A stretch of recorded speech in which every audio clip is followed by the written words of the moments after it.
mugabane we, wa mugabane we, wa mugabane we.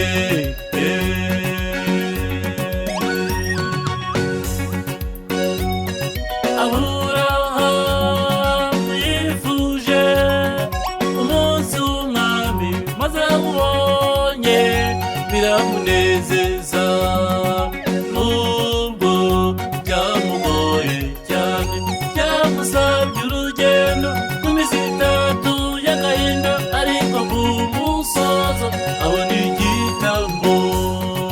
Wa mugabane we,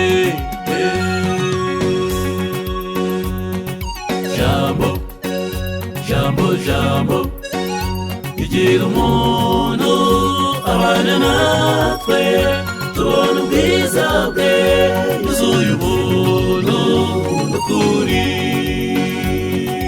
Wa mugabane we,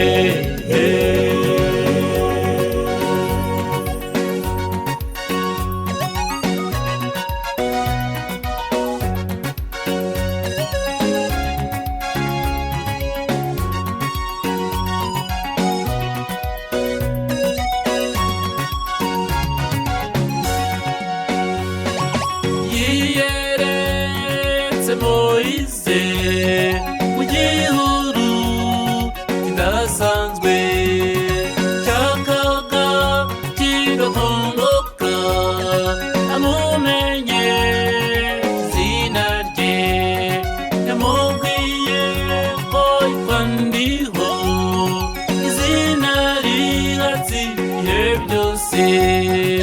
Wa mugabane we, jambo jambo jambo igira umuntu abana natwe, tubona ubwiza bwe, yuzuye ubuntu n'ukuri. Wa mugabane we,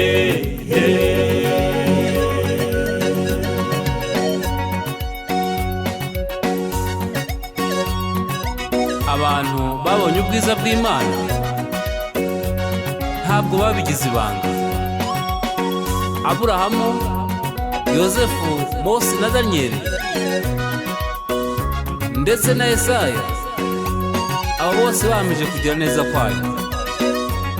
Yobu nawe yahamije kugira neza kwayo, arivugira ati, ubwanjye nakumvaga, ariko noneho nkuboneye n'amaso. Imana yacu ni nziza. Haleluya. Na Yakobo nuko byagenze, bakirana ijoro ryose, mu gitondo amateka arahinduka, ahabonera izina Isiraheli, yabonye urwego rw'abamarayika, bamanuka bane bazamuka. Wa mugabane we, jambo jambo jambo igira umuntu abana natwe, tubona ubwiza bwe, yuzuye ubuntu n'ukuri. Wa mugabane we, jambo jambo jambo igira umuntu abana natwe,